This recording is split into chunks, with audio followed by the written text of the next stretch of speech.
với như ni som pakwa November sang ni som ni pe ni ya lai mo ni selling ani ya ai la in kan mu hi sokarin thu pe kangin thia tu ti ni ya compensation eng man la lawa he nei tung kai chuak meka nei tu la men rong kala thia tu ti ron tia khotlang throi tu te vc le weime mh pon juk kala jati vak ngai nom lawa ei khoi thak hle mai pen bung wan thia chu saka compensation eng man pe lawa thia tu anon ti a en an thia don ni mai ya nei tu te rong kala he te nom deuh veka nei tu te po zin mi chong ka thadeuh furang lai kwal hi selling tui khur kwal bul kong lak an sot kat ta khania ei lai di nia ha telamain thu nei tu te nia solang pa son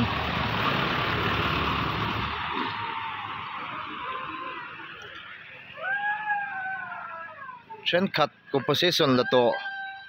che thadu lo kong pui nek ran te nom line ma lak an chong si lewa sarkar tangin kong pui te potet pha nima sela compensation lami lo te tian an tile ania mai tu chen chungai khop mai ei tuna hianin tunang kai mek so sai tap so cheng meka anu le pa in boral towa an u naw hi so an noma an fa te nom puya cyclone jemala wang khanin kom thang hi me thavel khanin tui ho khan hor deu wangin a u naw dang te chu khilam pang selling kon lam pang anoma anu paber so ti hona cheng a in na khen a cheng sia sarkar lam tang le se tu lam tang chonin special case ani ya compensation te point la khuna an chiat thayang an ti ani ma slai voin ya notification pelem lawin sarkar lam tangin tu nei tu ten rong kala tian thia tu ron tia ta ni ya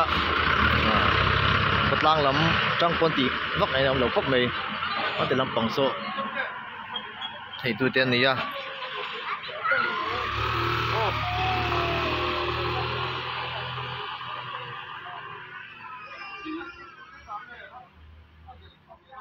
well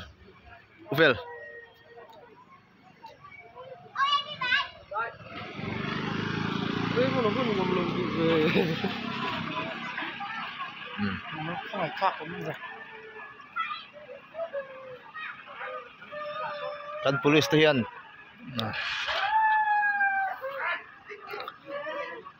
kan polis ten ya hian rong kala non thok rip khop mai he ha hin bung ruan ya ki in nei tu ber trap rang mai ni ngai tu sakang an tian ngai tu thei si lawa compensation hi yan thia ta ni ya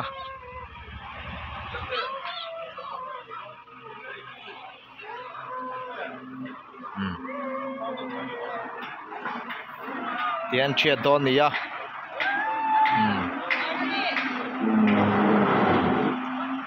compensation pakhat man la lo ni tian an thia lui sak don ani arilu na thla khop mai thil hi chu a fair lo thina ni then compensation tam takan la in thiangai lo ten nia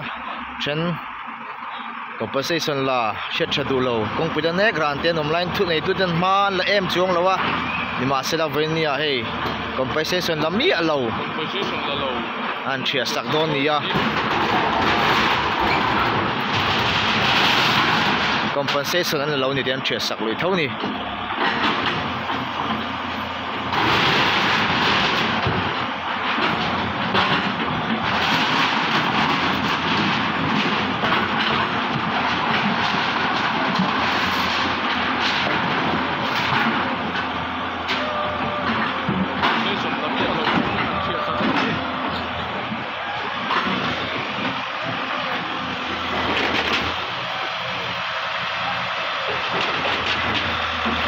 kina pa khianin company lample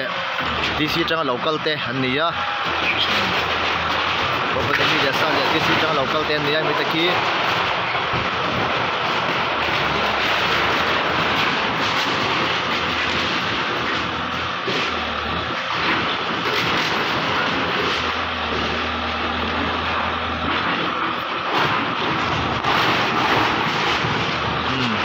nei tu ni ya ti son tap tu ti reng mai ni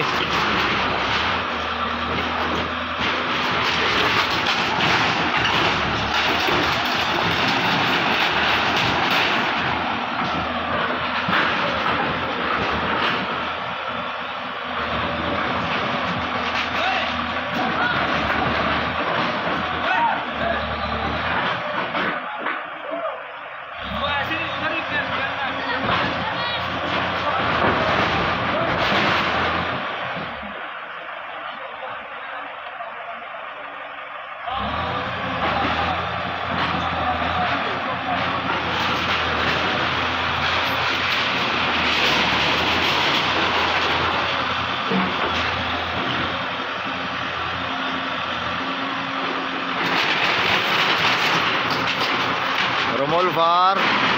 keng son ni tunu ni ya kan lak nei atuna paso eng dewa lang fiat thei dewa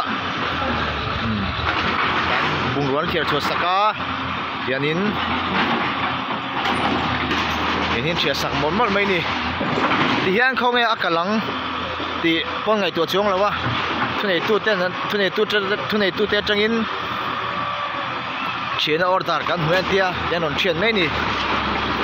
kan la tu chu khotlang lampai kan ngai tu sak to mai nga tu langin visit nen po chu ni se hetiang tu chu ni lo deu ni